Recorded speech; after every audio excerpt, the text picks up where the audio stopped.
Students, कैसे हैं आप? आई होप आप सब ठीक हैं। आज की वीडियो में बात करेंगे अगेन आप chapter 4 structure of molecule class 9 chemistry के ऊपर। और आज के लेक्चर में बात करेंगे nature of bonding and properties, यानी कि बॉन्डिंग की नेचर क्या होती है, अभी उनकी प्रॉपर्टी क्या होती है। अभी हम नेचर ऑफ बॉन्डिंग की बात करेंगे कि अगर for example we have ionic compounds, तो ये क्या होते हैं। आयोनिक कंपाउंड्स आपको पता है ऐसे कंपाउंड्स होते हैं जिनका एक बॉन्ड स्ट्रॉन्गर होता है compare to covalent bonds.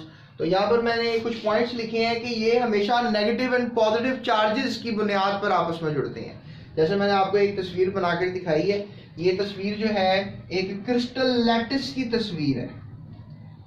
Crystal lattice से मुराद है कि जो आयनिक कंपाउंड होते हैं ये हमेशा आयंस की शक्ल में रहते हैं, कभी भी मॉलिक्यूल्स नहीं कहलाए जा सकते, यानी कि यूनिट छोटा नहीं होता।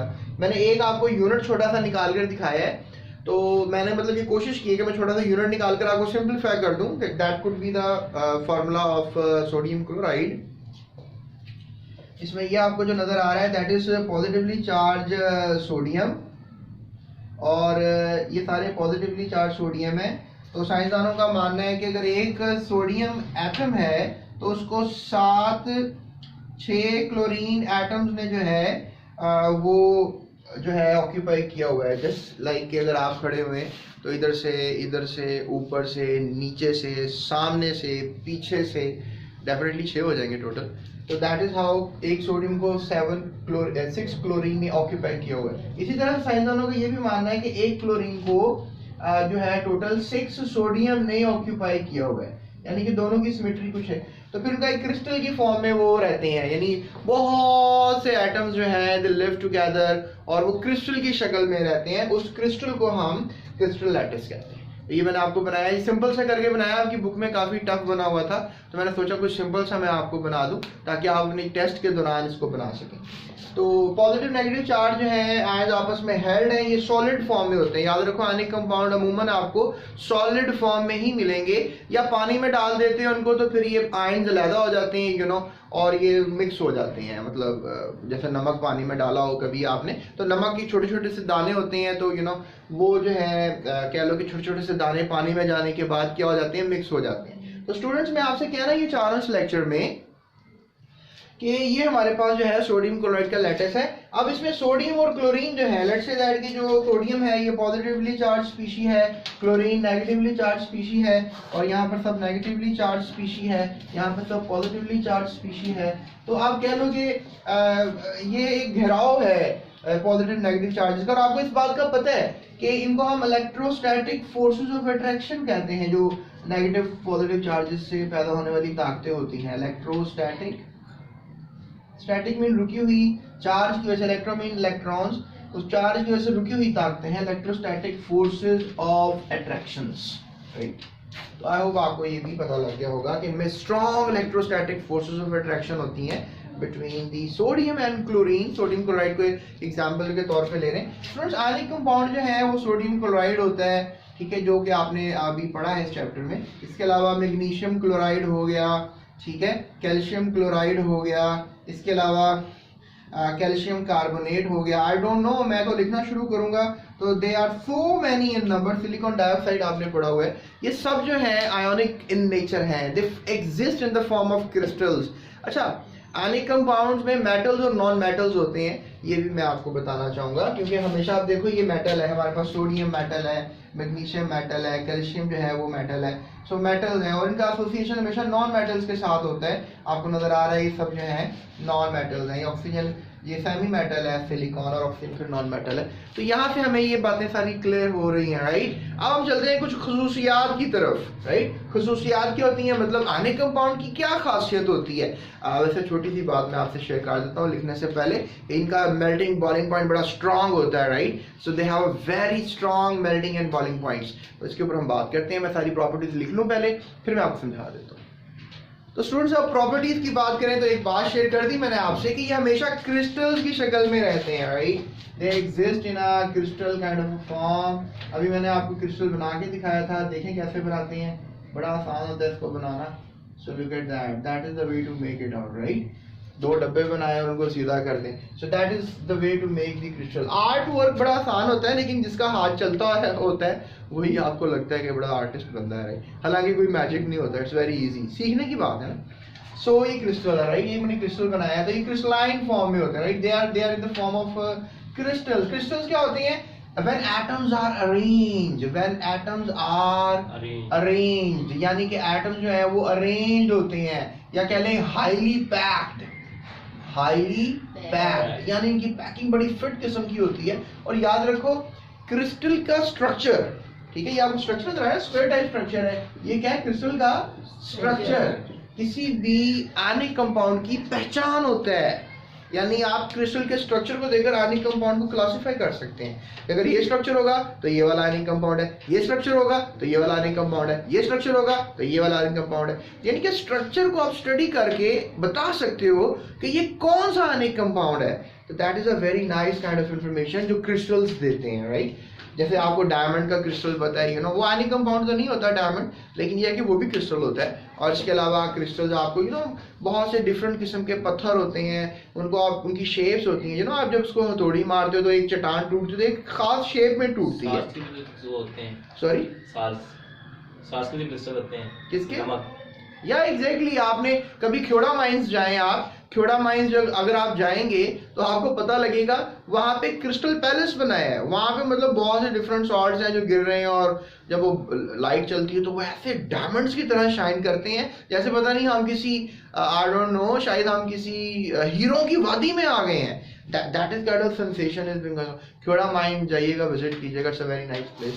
अब स्टूडेंट्स अगर हम आगे बात करें आपसे सॉलिड स्टेट की, तो डेफिनेटली ये जो आयनिक कंपाउंड होते हैं ये सॉलिड स्टेट में मिलते हैं आपको, तो सॉलिड स्टेट में ये नॉन कंडक्टर होते हैं, यानी बिजली वगैरह कंडक्ट नहीं करते, नेग्लिजिबल कंडक्टर्स होते हैं. नेग्लिजिबल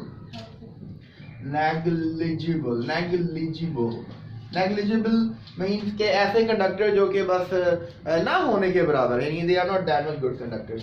उसके बाद सॉल्यूशन की अगर हम बात करें तो they are present in a solution, यानी आपके पास एक गिलास है पानी का और उसमें आपने जो है नमक डाल दिया है, तो आपको पता है कि नमक पानी में जाने के बाद क्या हो जाता है? मिक्स हो जाता है. तो अब नमक जो सॉलिड था आपके पास वो बेसिकली पानी में जाने के बाद उसके साथ मिक्स हो गया हुआ है.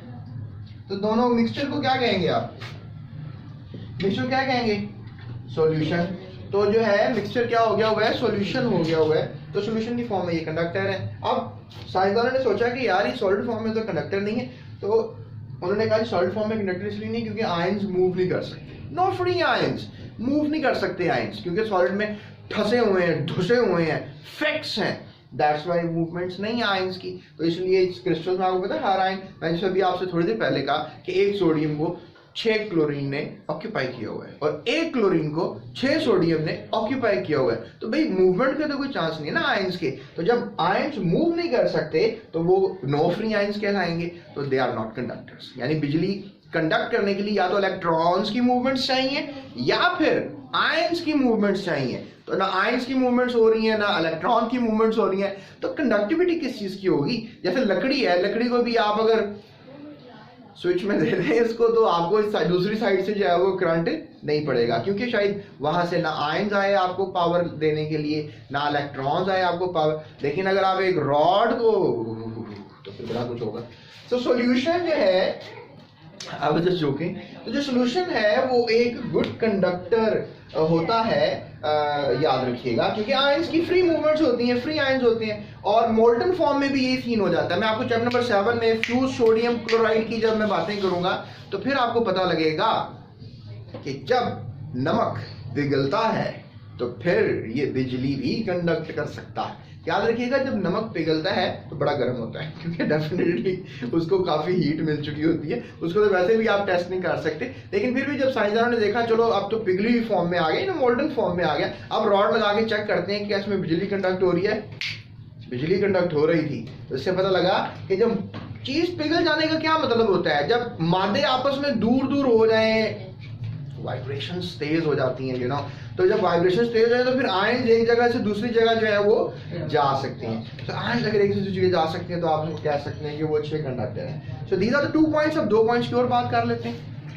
तो स्टूडेंट्स अगर हम अगली प्रॉपर्टी की बात करें तो जितने भी आयनिक कंपाउंड्स होते हैं उनका मेल्टिंग बॉइलिंग पॉइंट बहुत ज्यादा होता है। मेल्टिंग पॉइंट्स को आप MP से लिख सकते हो, बॉइलिंग पॉइंट्स को आप BP से लिख सकते हो। अगर आपसे मैं कहूं कि सोडियम क्लोराइड जो है इसका मेल्टिंग पॉइंट बॉइलिंग पॉइंट क्या है, तो बोर्ड का MCQ बता दिया आज मैंने आपको, राइट। इसका जो मेल्टिंग पॉइंट है सोडियम क्लोराइड का दैट इज 800 डिग्री सेल्सियस, और इसका बॉइलिंग पॉइंट है दैट इज 14-13 डिग्री सेल्सियस। और ये BMCQ है, BMCQ से मुराद है कि बोर्ड में बड़ा दफा पूछा जाने वाला MCQ है, तो आप इसको तैयार कर लीजिएगा, अभी बता देती है आपको मैंने।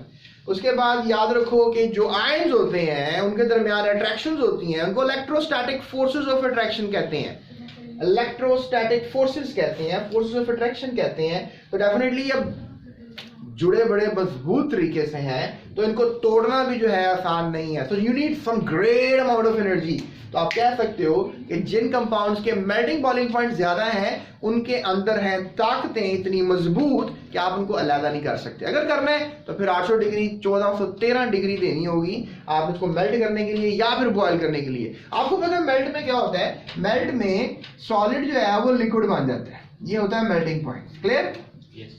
मेल्टिंग पॉइंट में क्या होता है, सॉलिड क्या बन जाता है, लिक्विड। लेकिन स्टूडेंट्स याद रखो लिक्विड अगर गैस बन जाए तो फिर इसे कहते हैं बॉइलिंग पॉइंट।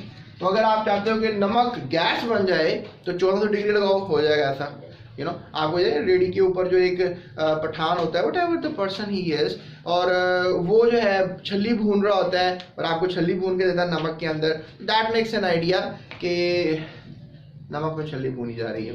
कुछ लोग रेत में भूनते भूंगी मारते हैं, नमक में भूननी चाहिए, तो फिर बड़े मजे की छल्ली लगती है आपको खाने के लिए। तो देखो नमक पिघलता नहीं है क्योंकि नीचे जो हीट जा रही है उस तामचे में और फिर उस नमक पे जो हीट जा रही है वो इतनी नहीं है कि उसको पिघला सके, यानी 800 डिग्री नहीं मिल रहे उसको। लेकिन भट्टी में अगर आप लेके जाते हो तो शायद नमक पिघल जाए, क्योंकि हो सकता है भट्टी का टेम्परेचर 800 डिग्री तक चला जाए, यू नो भट्टे पट्टी आई एम टॉकिंग अबाउट भट्टी, वो जो एक ऐसी क्लोज किस्म का चूल्हा होता है और उसमें ईंटें वगैरह, जैसे भट्टे नहीं होते जहाँ ईंटें बनाने वाले भट्टे होते हैं उनको भट्टी कहते हैं, यू नो भट्टी भट्टी भट्टी। और फिर हमारे पास भट्टी का टेम्परेचर जो है कम से कम 14 से 13 डिग्री चल जाता है। हसनैन तुम्हें भट्टी का नहीं पता यार अच्छा, उसके बाद हम बात करते हैं आयनिक कंपाउंड की मिसिबिलिटी की, ये डिसॉल्व किसमें होते हैं, तो ये होते हैं डिसॉल्व आयनिक कंपाउंड डिसॉल्व होते हैं पोलर सॉल्वेंट्स में। पोलर सॉल्वेंट्स क्या होते हैं, जैसे पानी एक पोलर सॉल्वेंट है और इसके अलावा पानी आयंस को लैदा कर लेता है, पानी पकड़ के आयंस को पकड़ता है, ये आप पानी ने आयन को पकड़ा, ये पानी ने आयन को पकड़ा, दूर कर दिए, यू नो। जैसे नमक पानी में डालते हो, नमक कहाँ गया, वो तो पानी में हल हो गया ना, क्योंकि पानी के पास ऐसी ताकत है जो इलेक्ट्रिक स्टैटिक फोर्स से भी ज्यादा अच्छी है, वो उसको लैदा कर देती है। वाओ लुक एट दैट, इस ताकत को कहते हैं डाइलेक्ट्रिक कांस्टेंट्स।